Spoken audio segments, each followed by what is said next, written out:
Excellences, mesdames et messieurs, bonjour et bienvenue dans le Collège du quotidien. Nous sommes de retour avec notre grand thème, raconte-nous ton histoire. Aujourd'hui, ça va être un peu spécial parce que nous avons un jeune spécial également qui a un parcours assez inspirant avec beaucoup d'émotions, d'encouragement, beaucoup de choses. On va essayer ensemble d'avoir le maximum d'informations et espérons que ça va aider quelqu'un, ça va inspirer, ça va encourager un jeune, et ce serait avec Olivier.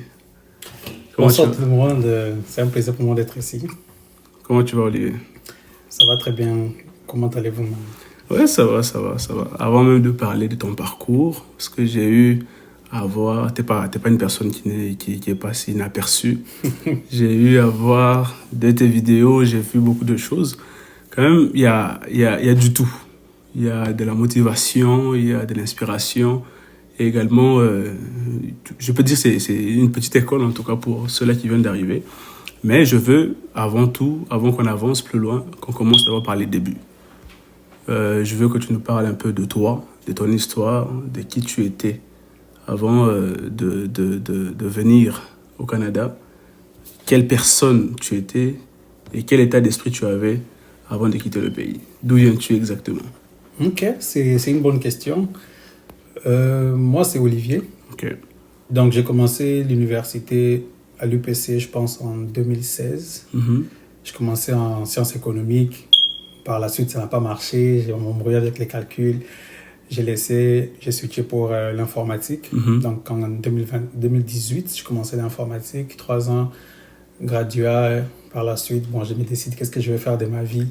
Il ne faut pas non plus rester juste comme ça. Donc, je me suis dit, OK, je vais voir un peu l'étranger, voir comment est-ce que les choses évoluent ailleurs, quelles sont les opportunités qui peuvent s'offrir à moi. Et puis, disons que je savais déjà ce que j'ai cherché et il me fallait juste le temps, au fait, nécessaire pour pouvoir cocher, disons, ma liste. Okay. Alors, après le diplôme de graduat, c'est là que je me dis, tiens, je vais voyager au Canada. Bon, je ramène mon projet à la maison. Okay. J'informe ma mère que je vais voyager au Canada. Elle me regarde, elle me dit, une amie, c'est Bablo Rosarango, et puis voilà l'amour qui. Donc c'était dur, là. Ouais, donc elle-même, en fait, elle ne me prenait pas au sérieux, disons. Ok. Tant qu'on a dit que je vais partir, elle m'a dit, moi je te soutiens, mais je ne sais pas en tout cas comment tu vas faire, comment tu vas te prendre, et qui va t'aider à faire les procédures et tout ça. Bon, je me suis donné en tout cas. J'ai pris cette phrase, la phrase qu'elle m'a dit pour motivation. Je commençais à me documenter sur l'immigration au Canada, comment ça se passe, on commence par où. J'ai rejoint des forums, des groupes WhatsApp, Facebook, vraiment la documentation nécessaire. Et ensuite, j'ai appliqué, j'ai obtenu le visa. Elle était comme choquée parce que... Ça, tu as fait ça toi-même, toi? Oui, j'ai fait la procédure moi-même à la maison. Même quand j'ai montré le visa, tout le monde était choqué. Personne ne pouvait croire que c'était vrai. Non, mais attends, du début à la fin, tu l'as fait seul. Parce qu'aujourd'hui, là, avec tout ce qu'il y a, les gens se plaignent de beaucoup de choses. Du début jusqu'à la fin. C'est pas difficile, en fait. Le vrai problème, c'est que les gens ne veulent pas lire. Okay. Parce que tout est documenté sur le site. On te dit quoi faire, quand le faire. Mais les gens ne veulent pas juste lire. Okay. Les gens veulent juste la réponse directe. Donc, ce qu'on veut, c'est A, UPC, réponse. Donc, lui, on n'a pas le temps d'aller chercher l'information, on n'a pas le temps de lire. Et quand tu prends le temps de te documenter, tu prends le temps de faire des recherches, tu prends le temps de te renseigner chez les autres qui sont déjà passés par là, tu deviens un tout petit peu, disons, expert, si je peux le dire comme ça, parce que tu sais comment ça marche, tu vois les difficultés qui peuvent t'arriver et tu sais déjà te préparer pour rebondir à chaque situation. Exact. Donc, c'est un peu ça. Ensuite, j'arrive au Canada. Puis voilà quoi, donc c'est un peu sa petite introduction. Donc on va dire que tu avais une idée, tu as présenté à un moment, c'était un peu difficile d'accepter, c'était un peu du flou. Mais tu as pris ton idée à cœur, tu es parti chercher tout ce qui va avec, et puis voilà, ça a marché. C'est exactement ça, donc c'est à partir de cet instant-là que, disons, les choses ont découlé. Mais on va revenir un peu en arrière. Pourquoi tu as pris la décision de venir au Canada? Pourquoi seulement le Canada? Bon, la décision première, c'est que je cherchais une nouvelle expérience dans la vie. Parce que j'avais l'impression, depuis que j'étais au Congo, jusqu'à ce que je finisse l'université, je n'avais rien appris de nouveau qui pouvait me différencier, par exemple, des autres. Moi, je voulais chercher un peu plus. Je voulais avoir une autre approche. Je voulais avoir une autre vision du monde. Je ne voulais pas trop ressembler, disons, à tout le monde, mais je voulais quand même avoir une certaine expérience qui peut me différencier peut-être de la masse. Je voulais avoir parce qu'à l'époque, tout le monde voyait plus l'Europe, la Belgique, la France et tout ce qui va avec. Mais bon, pour moi, c'était pas vraiment le futur, parce que ça, ce sont pour moi, en tout cas, ça me faisait pas rêver. Donc, moi, j'ai cherché quelque chose qui était encore récent, quelque chose qui avait du potentiel, quelque chose où je sais que ma présence va contribuer à quelque chose. Je sais que si j'atterris dans ces pays-là, je veux apprendre et je pourrais être une source de bénédiction aussi pour les autres. Okay. Donc, c'est vraiment sur cette base-là, en faisant cette recherche de d'aller au Canada, pourquoi pas? Why not? On se donne l'occasion d'essayer, puis voilà, jusqu'à ce que ça... Donc là, ça a marché, tu as pris tes clics et des claques direct pour le Canada. Direct, étant donné que c'était vraiment quelque chose qui était fait rapidement. Parce que les démarches... Ça fait combien de temps en tout cas? Les démarches m'ont pris 1 mois et 15 jours pratiquement. Ah ouais? Ouais, ça. Donc dans 1 mois, tu as pris ton visa? 1 mois, j'avais le visa. C'est bizarre. Pratiquement 1 mois et 15 jours. Étant donné que c'était précipité, donc il fallait vraiment partir après la graduation à l'UPC. Il fallait maintenant planifier le logement, où est-ce que tu allais habiter, chez qui tu allais atterrir, parce que tu ne connaissais pratiquement personne, si je peux le dire. J'avais de la famille au Canada, un oncle à Laval, et puis un ami, mais bon, vraiment, je n'avais pas encore mes repères, donc je ne savais pas où est-ce que j'allais atterrir, qu'est-ce que j'allais dire. C'était vraiment une nouvelle expérience, et c'est cette énergie-là, en fait, qui m'a animé, en tout cas, de continuer cette aventure jusqu'à la fin, jusqu'au jour où, c'est le grand départ, il fallait partir, et puis... Donc tu es parti, tu es arrivé au Canada. Comment tu t'es senti? Tu es arrivé par où? À Montréal, Toronto, je suis arrivé par Toronto. Ok. Normalement, je devais voyager le 11 avril 2022. J'arrive le premier jour, je devais partir avec Bruxelles Airlines, sauf que le vol était annulé. Pour une raison, je ne sais pas, je commençais à me dire, finalement, on m'a dit que le vol est reporté pour le 13. Là, maintenant, c'était plus avec Bruxelles, c'était maintenant avec Turkish. Bon, on a fait Turkish, Istanbul, et puis Toronto. Et puis voilà, j'arrive à Toronto. Voilà, les yeux... donc, disons, ta tête était pleine de rêves, quoi. Tu avais tes ambitions, tu te disais... Attends. Est-ce qu'avant de quitter, tu avais déjà une image de où tu allais? Je savais que je devais habiter à Ottawa. Ça, c'était la seule chose comme que je l'image savais. de la ville, comment ça allait ressembler? J'avais plutôt une image de la ville de Montréal. Ok. Mais je n'avais pas vraiment une image de ce qui pouvait m'attendre à Ottawa. Okay. Parce que j'avais l'habitude de regarder tout le temps des vidéos, comment ça se passe à Montréal, comment est-ce que les gens... Parce que c'était la ville, disons, la plus populaire que tout le monde connaît. Si on va dans le Canada, c'est on va dans Montréal. C'est ça. Il y a beaucoup plus Montréal comme la ville populaire du Canada. Donc, c'est un peu sur cette base-là que moi, j'ai fait mes recherches. Donc, j'ai mis tellement de documentaires sur la ville de Montréal, du point où je connaissais certains quartiers, certaines avenues, alors que j'habitais encore au Congo. Donc, j'avais vraiment une image claire de ce que je voyais, de la ville de Montréal, mais je n'avais pas vraiment une idée de tout ce qui concernait Ottawa, les environs et tout ce qui va avec. Alors, même quand je suis arrivé, mes premiers pas, il fallait être assisté comme d'habitude par tout le monde, te faire un peu une idée de comment les pays, avoir une autre vision de ce que tu avais avant d'arriver, et puis essayer de trouver le juste milieu afin de t'adapter de ta tire, quoi. Ok, mais là on sait maintenant tous que le début n'a jamais été facile, en tout cas. Donc quand tu es arrivé, il y avait l'adaptation, il y avait tout ce qui va avec, mais quelles ont été tes premières difficultés quand tu es arrivé? Bon, en tout cas, les premières difficultés, ça a commencé, je pense, à l'aéroport, hein. Au moment où j'atterris à Toronto, je quitte l'avion, disons quelques 5-10 minutes avant l'atterrissage, moi j'ai fait une prière. J'ai dit, place nyos makolanga okita na mboka oyo, nalona quelque chose. Okay. Donc, tant que nalona, lobina sila ko récolter, semence nyos a place nyos na lekaki. C'est de cette manière-là que j'ai commencé, disons, mes premières heures, disons, au Canada, c'est avec cette petite prière-là. Je descends de l'avion, j'arrive voir l'agent d'immigration, interaction, il me pose des questions. Qu'est-ce que tu viens faire au Canada? J'y réponds, embrouille sur embrouille. Oh non, je veux voir tes bulletins, je veux voir les frais de scolarité que tu as payés, je veux voir ton passeport. Il m'a tellement fait perdre du temps à l'aéroport. Je suis resté avec lui presque 2 heures, si je peux le dire. Okay. Au point où j'ai même raté mon prochain vol au Toronto jusqu'à Ottawa. Okay. Donc, c'était vraiment le bazar total. Il me dit, va t'asseoir, je t'appelle au bout d'un moment, 30 minutes, 1 heure du temps, 1h15, il m'appelle, il me dit, c'est quoi encore ton nom? Il revient, ensuite il revient, il me dit, bienvenue au Canada. Je suis comme, ok, frère, ça fait 2 heures. Ça fait 2 heures que je Mais t'avais pas peur de rentrer, quelque chose du genre? Bon, stressé, j'étais vraiment stressé. Première fois, disons, tu fais un voyage, tu sais que tu ne vas pas revenir de sitôt. Exact. Tu es dans un milieu totalement anglophone parce que la personne avec qui j'étais en train de parler n'était pas trop bien en français. Du coup, tu es seul, sans papa, sans maman. Tu essaies de bricoler avec tout ce que tu avais comme information pour créer quelque chose. Finalement, Dieu a fait ce qu'il devait faire. Je suis passé. Là, j'ai raté le vol pour Toronto. Bon, on appelle mon paillage. J'ai pas de carte SIM. J'ai juste Internet à l'aéroport. C'est qui que j'appelle? Comment je fais? C'est là que j'ai eu l'idée d'appeler un ami à mon frère. Il s'appelle Tony. C'est là que j'appelle, il me dit, ben, regarde, je suis bloqué à l'aéroport. Il me dit, ok, il n'y a pas de problème. J'ai un cousin aussi qui habite à Toronto, qui peut passer te chercher et tout ça. C'est là que son cousin, je sais pas ce son ami, quelque chose, qui vient me chercher maintenant à l'aéroport. C'est à partir de là que l'histoire de la vie a commencé. Donc, il est venu te chercher. Ouais. Et là, tu as passé un peu de temps à Toronto. Oui, je suis resté juste le temps, parce que j'ai raté le vol, il était pratiquement 2 heures. Donc, le temps de quitter l'aéroport, il me ramenait chez lui, il était comme 3 heures. C'était pendant l'hiver ou l'été quand tu es arrivé? Non, c'était début de printemps, c'était en avril. Ah, ok. C'était vraiment en avril et tout ça. Ok. Donc, j'arrive, j'ai fait nuit chez lui. Aux alentours de 9 heures, il me dit, ok, c'est bon, on te met dans le covoiturage. Et puis voilà, tu vas arriver à Ottawa.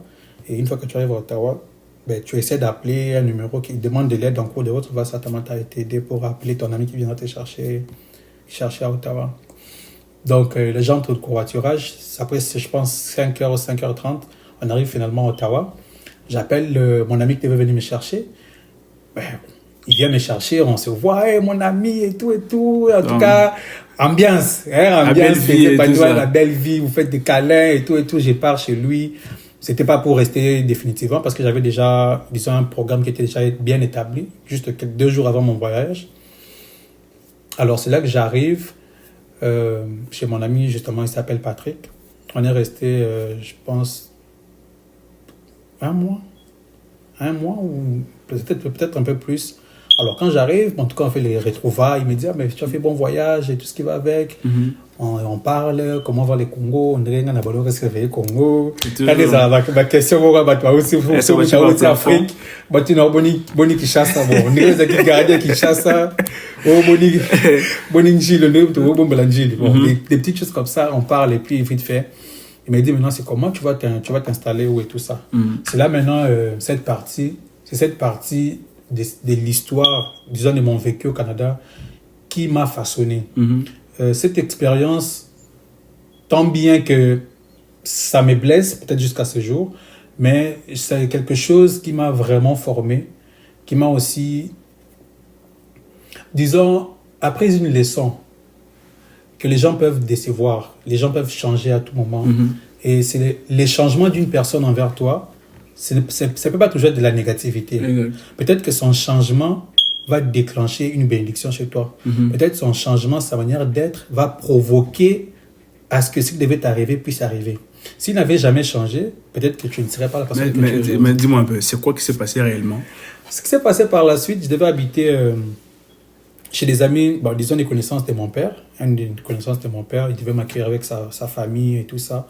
Je pense, à la veille de mon voyage, avant de quitter Kinshasa, tu bien gagné un téléphone. Ah, allô, c'est comment? Bon, l'accent pas Olivier, parce que le monsieur, donc disons un ami à mon père, lui, il habitait Kinshasa, mais sa femme était ici au Canada. Donc, lui fait souvent des va-et-vient et tout.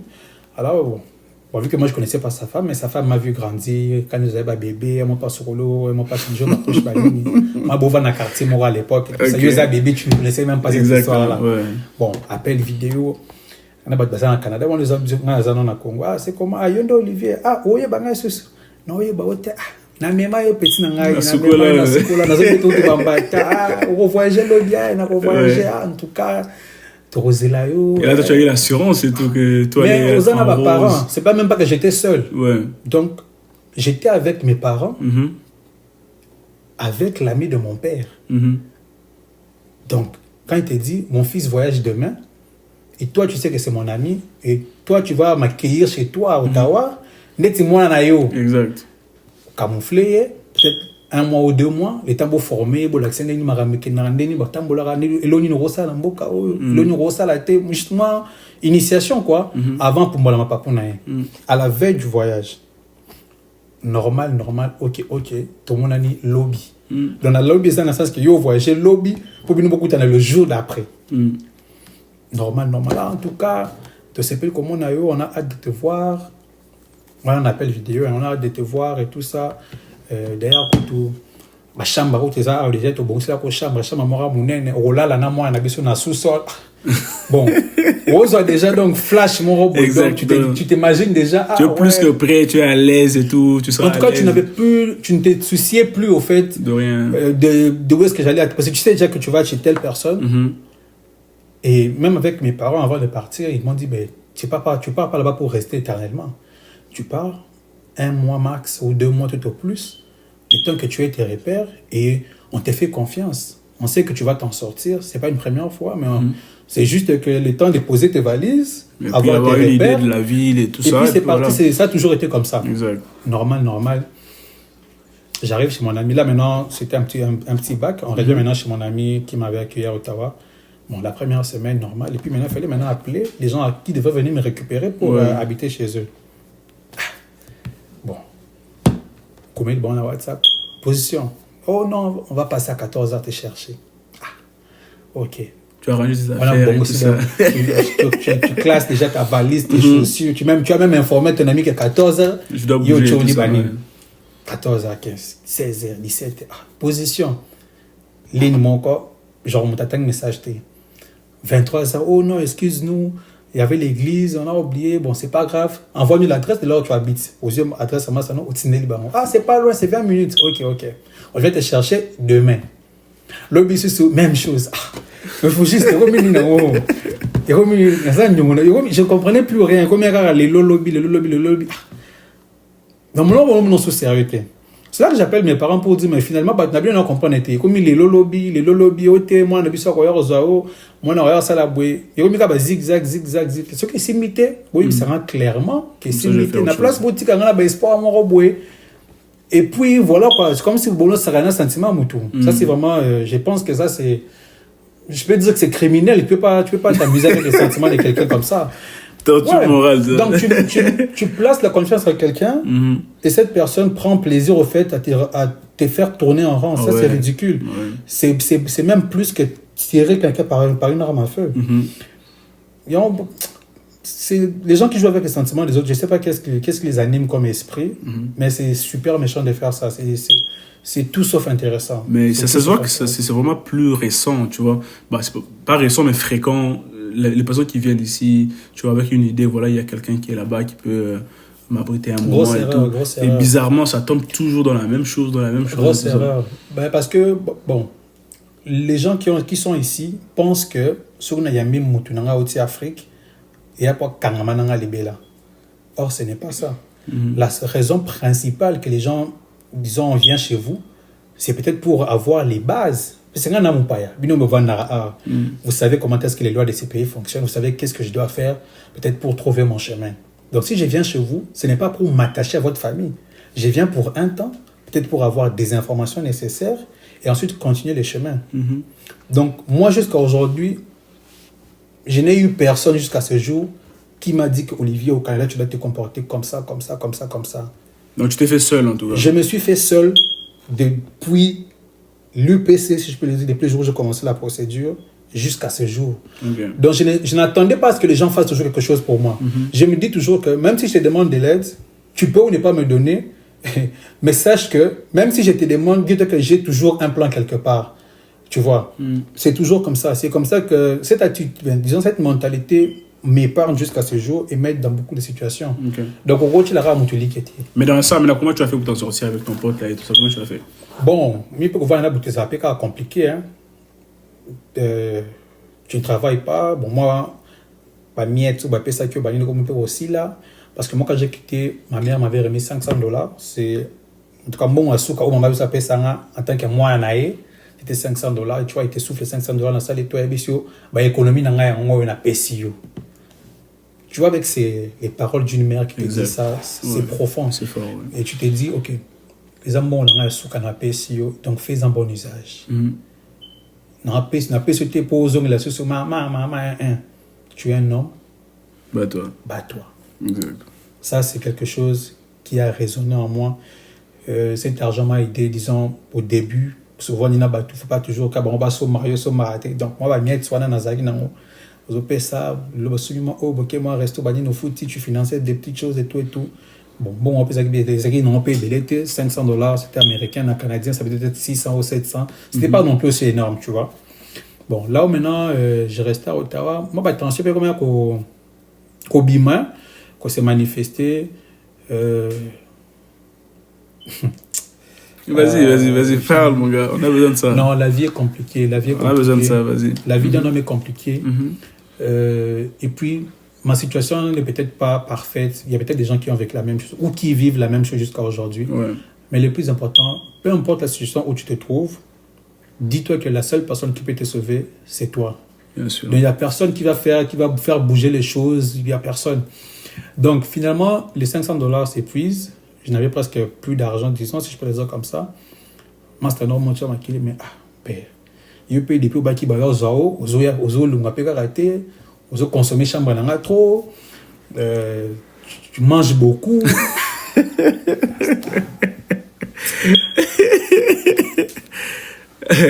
Non, mais en fait, je le dirais toujours, tu vois.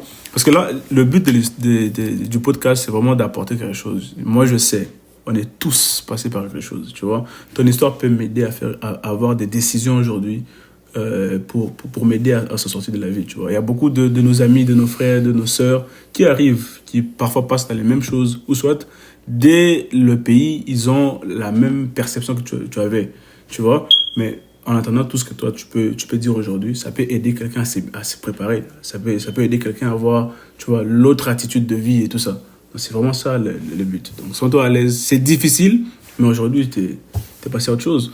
C'est difficile, c'est vrai, mais mieux vaut attendre ta musique que tu considères pemben. Parce que si tu as bête sur les sas, soit tu as ta musique au centre de l'air, mais soit tu as proche à bête sur les sas, au capacité. Parce que tu as une faiblesse, tu as une facilité. Tu manges trop, à peine on achète les pains finis. Mais il dit pas que la bolée on peut mais oui voilà que au est-ce que net élément mo ya au net élément mo ya mabe na famille ba tout na groupe mo trouver qui ça commençait à me mettre mal à l'aise et tout au monde qui va vraiment gaffer le pour na lipa ba petit amiki donc ba petit amiki na grand frère bon kwaza ki master ngai ko bet la ba bordi bo ça ba le ki na ya yo pozo les belé avec au se maraté et tout bon na ba douleur aussi qui n'ont le fait que kuna no ba ba ça ba zigzag donc éviter ce ko ba ya zo éviter na côté ba attention comme ko mata et tout finalement je sors je vais dans un parc. Ces jours-là j'ai pleuré toutes les larmes de mon corps, mais je pense que ça qui journée mon cause qui délivrance pendant j'ai pleuré. Je me suis dit moi je n'étais pas venu dans ce pays pour dépendre de quelqu'un, n'a qui peut pour souffrir, n'a qui pour n'ami sale pour n'ami créer pour nous ce qui m'est dû. Parce que dans la vie, la vie ne t'offre pas de cadeaux. C'est toi qui dois aller chercher. Exact. Donc, j'ai pris cette attitude-là et j'insiste ou j'invite les gens qui traversent des situations difficiles à faire la même chose. Moi, j'ai souvent l'habitude de noter, disons, ce que je veux avoir dans la vie. J'ai l'habitude de m'imprégner, de mettre mes idées qui sont dans la tête, de les transformer en écriture. Et le fait de visualiser chaque fois ce que j'ai écrit me donne une certaine énergie. Alors, ce jour-là, je vais dans un parc avec un carnet, il y a Robank.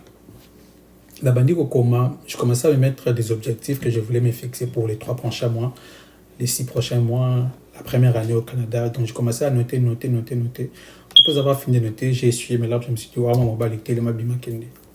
Alors, je rentre, je vois mon ami, je lui ai dit, en tout cas, moi, ce soir, je quitte chez toi. Merci. En tout cas, on reste en contact. Il y a été pendant une relation avec mais je préfère partir parce que je pense que le fait qu'on a progressé et puis énergie comme l'accent ça ne m'aide pas vraiment à me sentir vraiment à l'aise. Pour ne pas être un fardeau pour toi, moi je préfère partir. C'est là que je quitte. J'appelle maintenant le gars qui m'avait aidé, Tony, donc celui qui avait son cousin à Toronto pour venir me récupérer à l'aéroport. C'est là que je l'appelle, je me dis ok, moi je vais me caser chez toi. Accorde-moi juste 1 mois, le temps de me caser chez toi. Structurer maintenant ce que j'avais écrit sur papier, le mettre en place et pouvoir partir. Tony me dit, d'accord, pas de problème. Bienvenue chez moi. Bon, je quitte chez maintenant mon ami Patrick à Ottawa. Je vais maintenant chez Tony à Gatineau. Et puis voilà, c'est là que les choses ont réellement commencé. J'arrive chez Tony après un mois, je commençais à rechercher du travail. J'ai trouvé mon premier travail chez Home Depot. Et en juillet, j'ai quitté maintenant chez Tony. Je pense juillet ou début août, j'ai quitté chez Tony pour commencer maintenant la vraie vie en septembre, lorsque j'ai pris mon premier appartement. Donc c'est là que tu as trouvé ton premier travail? Oui, en juin 2022. Chez Home Depot et tout? Oui, Home Depot. C'est à ce moment-là que tu as dit, OK, voilà. C'est maintenant, ce moment-là que je me suis dit, OK, maintenant, go dans ce est bandit. Donc c'était maintenant le go.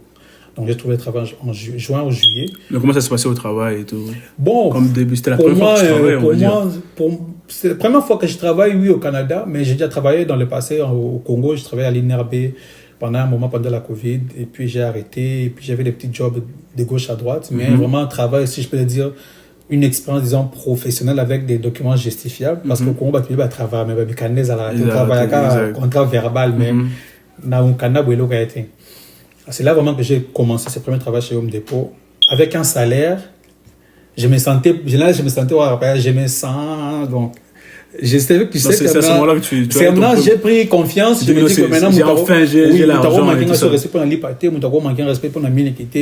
Donc c'est vraiment à partir de ces instants-là. C'était combien en chiffre ton premier salaire? Mon premier salaire, je pense, j'étais à, je crois, $16 de l'heure.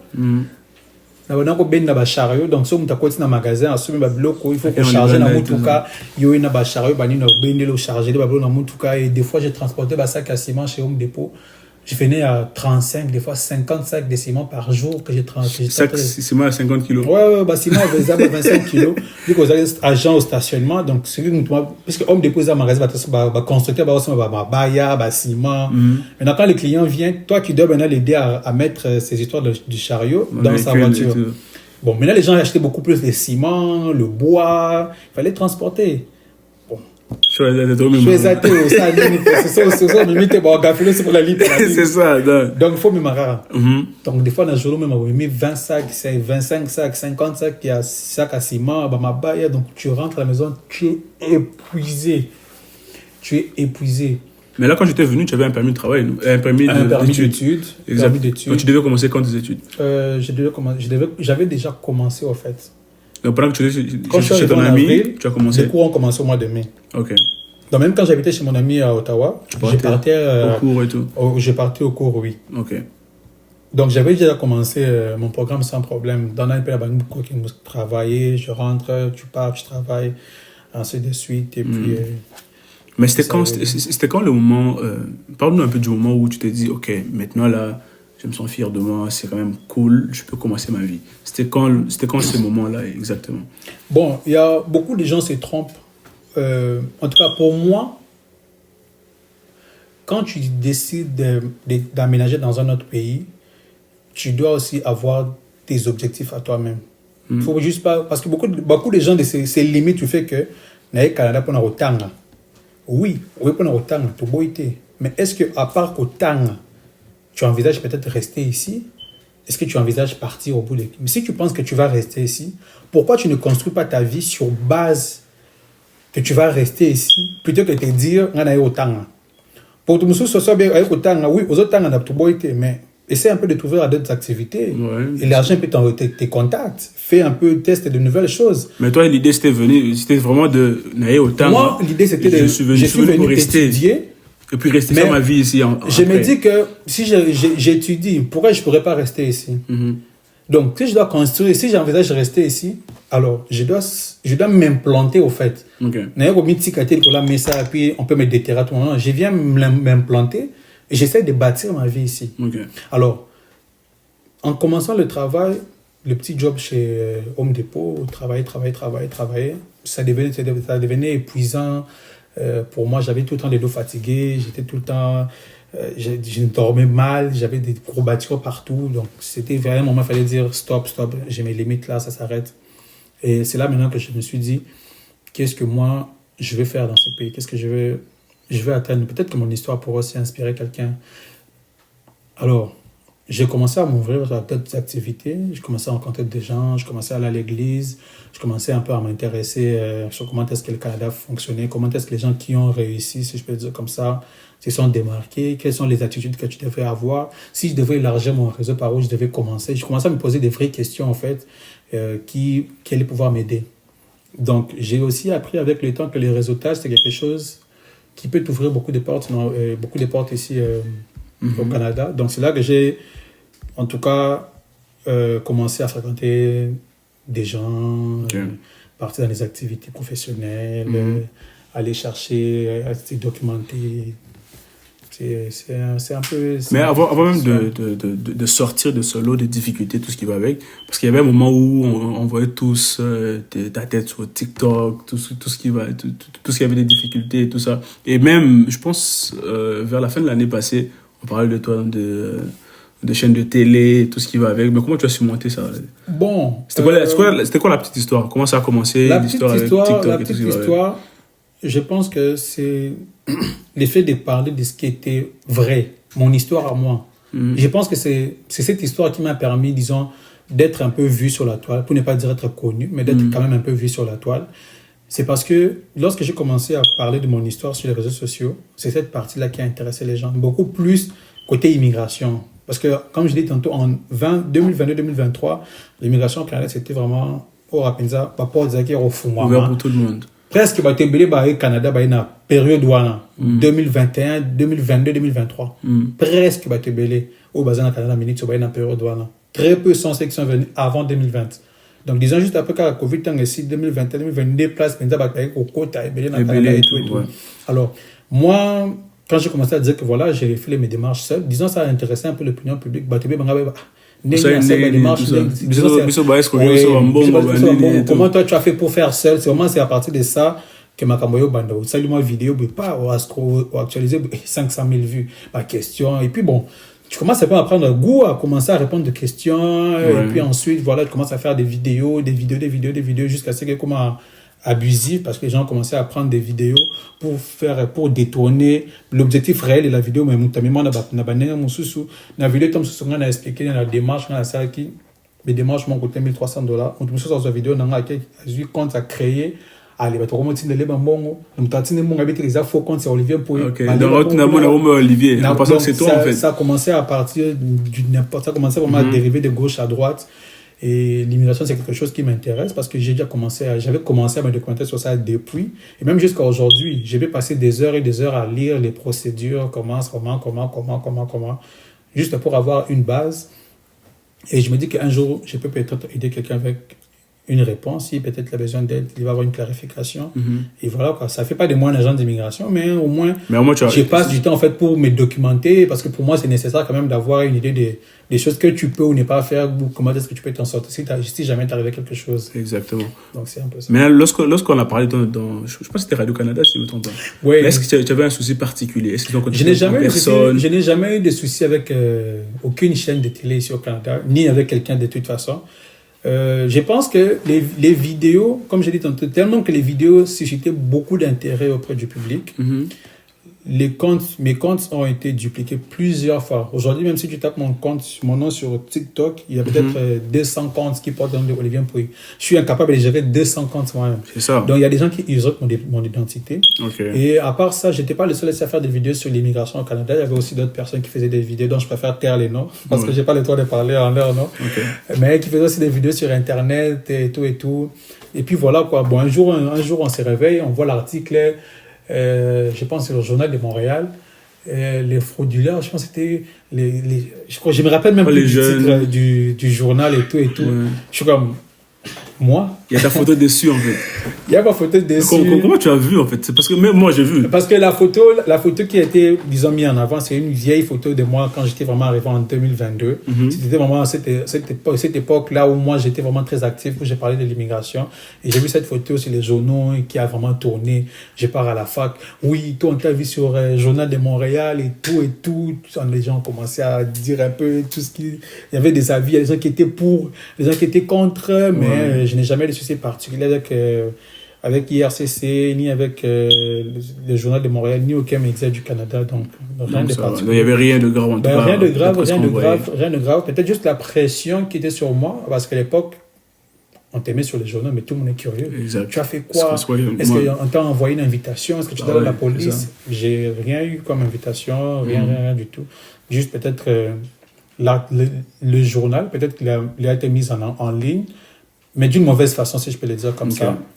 Peut-être pour, je sais pas moi, détruire ou alerter les gens de faire attention sur les gens qui disent tout et n'importe quoi sur les réseaux sociaux. Bon, victime ou pas victime, je me suis retrouvé sur ces lots-là, tout simplement parce que j'ai parlé aussi de ces sujets-là.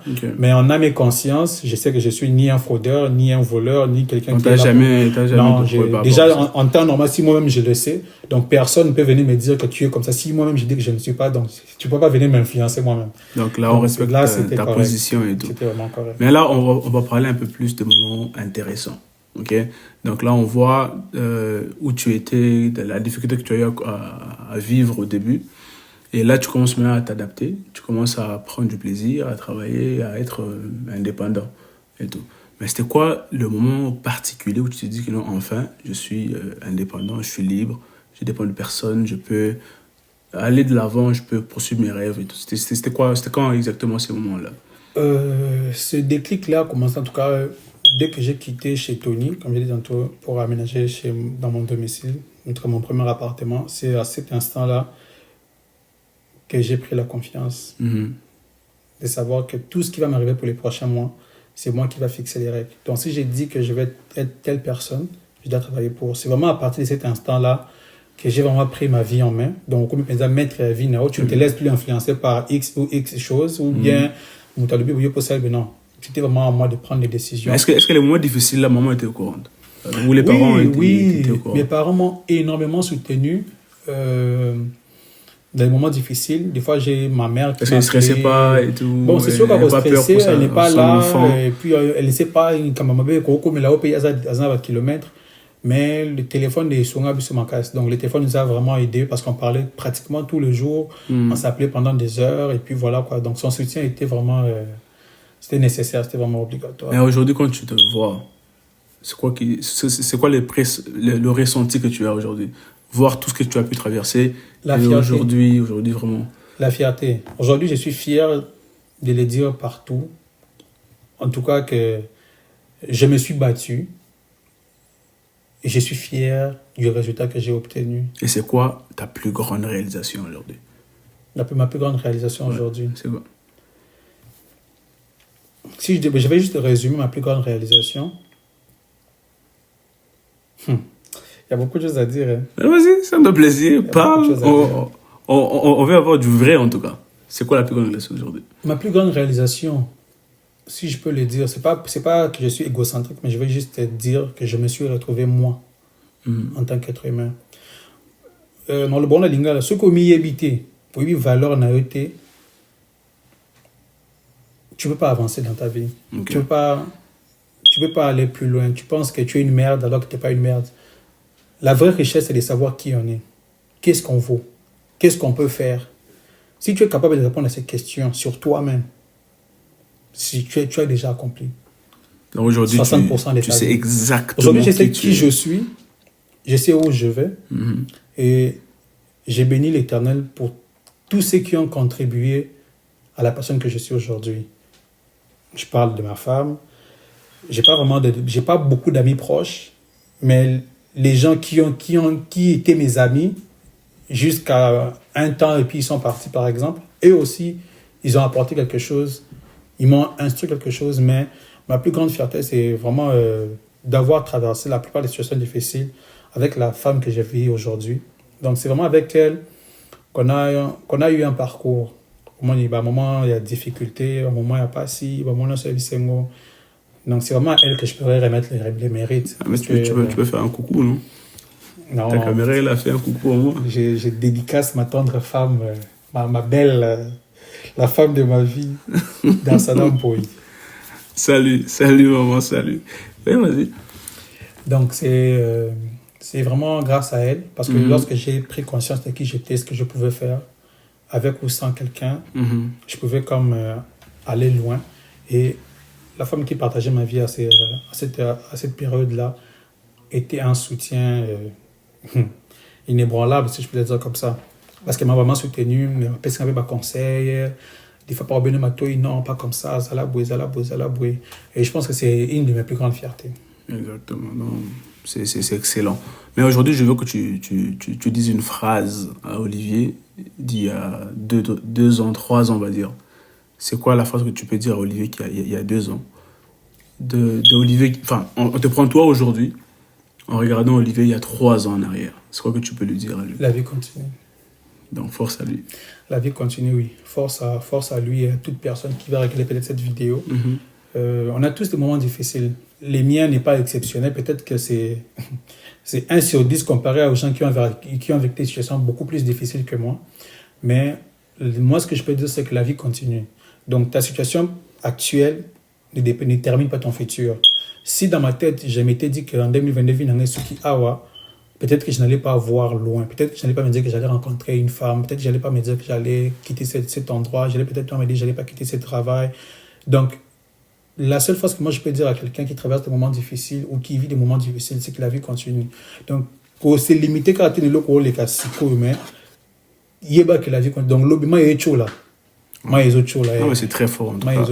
C'est très fort parce que là aujourd'hui j'ai vu que tu as lancé, je pense, un orphelinat ou OAG. Ouais, l'ASBEL, les amis d'Olivier Mpoui. Ça parle de quoi exactement?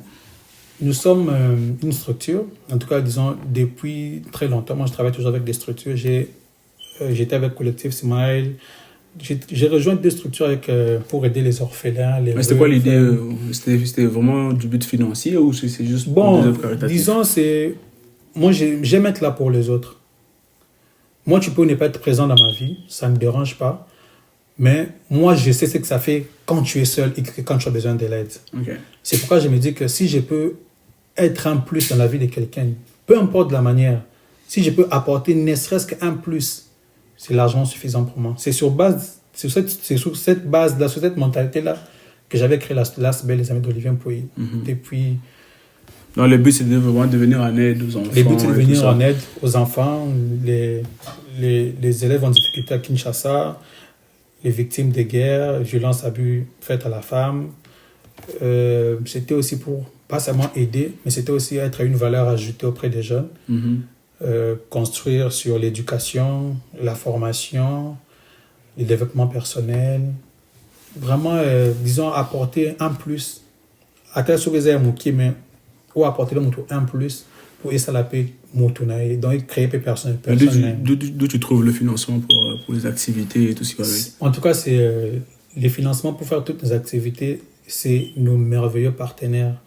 J'ai des membres, j'ai des partenaires, j'ai des bénévoles incroyables. Et puis, ce que nous faisons aujourd'hui parle dans le cas, et le Belayango aussi, je peux le dire comme ça. Les actions que nous posons parlent d'eux-mêmes. Je suis parti à Kinshasa, on a fait une activité juste pour distribuer 500 repas. Mais l'activité, elle est fournie avec ma porte. Okay. J'ai eu énormément de contacts. Je me suis lié des partenariats grâce à cette activité-là.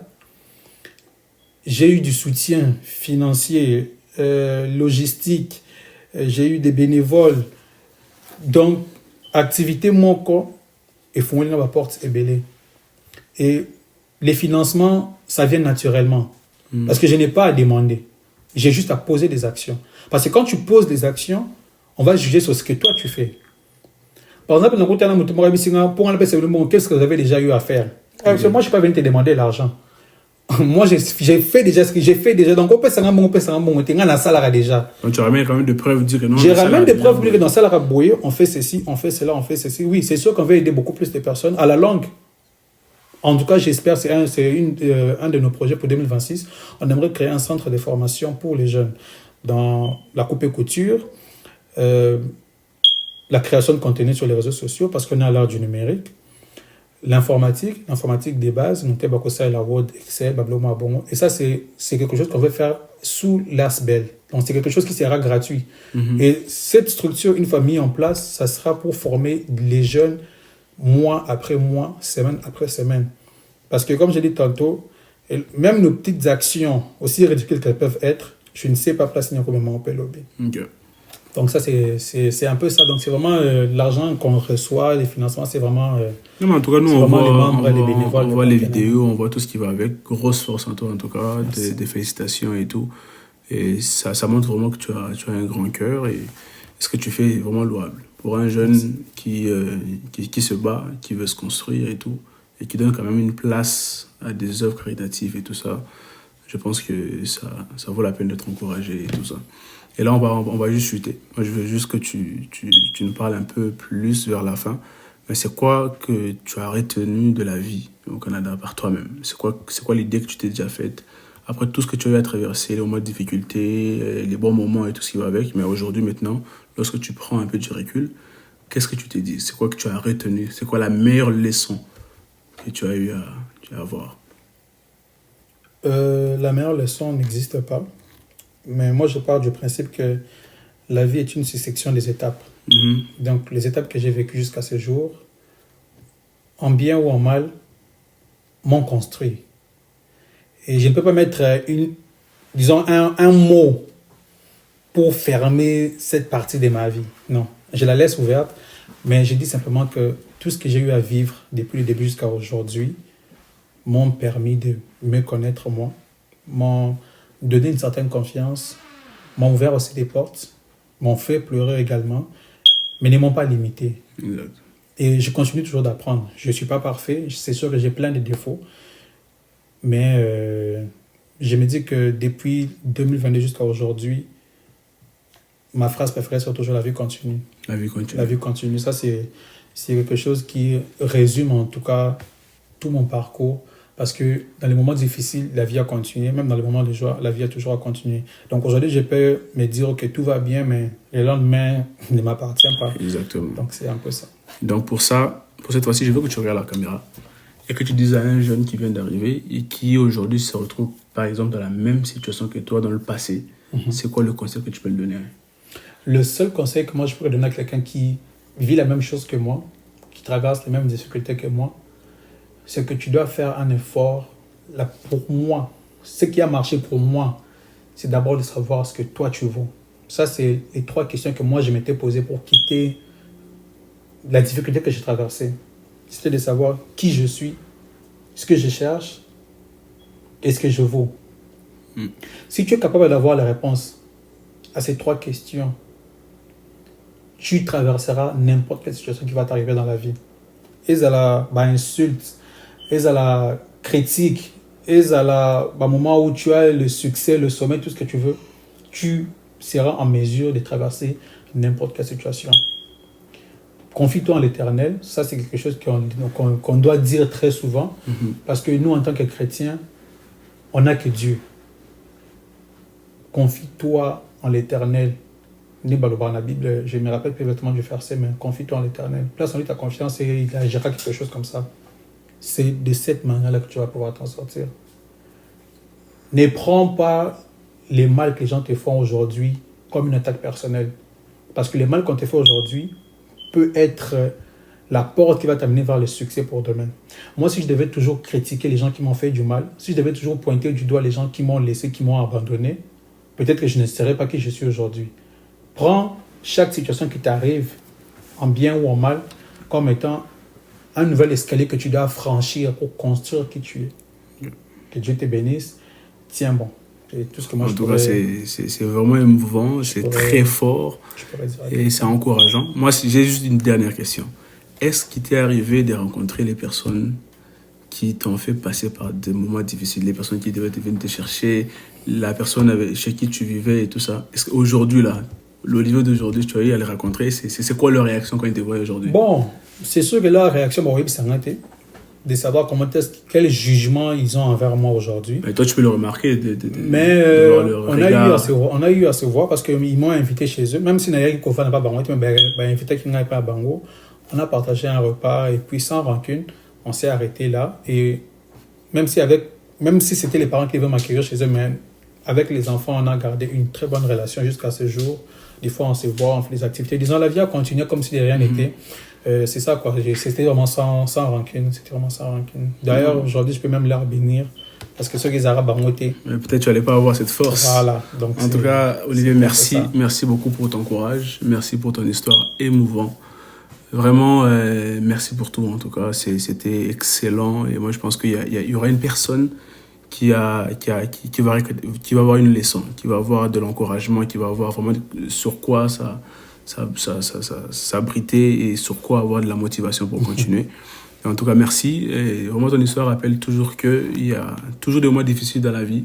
On finit toujours par passer outre et être la personne qu'on connaît aujourd'hui. Tu vois? Donc, comme pour prendre ta phrase, oui, la vie continue. C'est exact. Donc, malgré tout ce qu'on a aujourd'hui, toute difficulté, la vie ne fera que continuer en tout cas. La vie continue. Et merci. Et à toi qui me regardes, en tout cas, on aura plusieurs épisodes pareils. Mais on va juste t'encourager et pour te dire que ton histoire aujourd'hui ne définit pas ce que tu deviendras demain. Donc, si aujourd'hui tu as des difficultés, si aujourd'hui tu as des problèmes très durs, continue, travaille dur, ne baisse pas le bras, n'abandonne jamais. Si tu es ici, c'est parce que tu as un but. C'est parce que tu as une mission à accomplir en tout cas. Donc moi personnellement, je t'encourage et je vous invite juste à me donner la force en vous abonnant, mettons des commentaires, ça permettra de visualiser encore plus l'émission et puis je vous promets d'avoir encore plus de numéros pareils, plus d'histoires. Je pense qu'avec lui on va parler encore de beaucoup de choses parce que là on n'a même pas parlé d'argent, on n'a même pas parlé de business et tout. C'est vrai, il y a beaucoup mais de on choses. court derrière les temps, mais je pense qu'on va vraiment parler de beaucoup de choses. En tout cas, merci à toi mon ami. Merci. Et de très bonnes choses. C'était le coulisses et je vous dis à bientôt.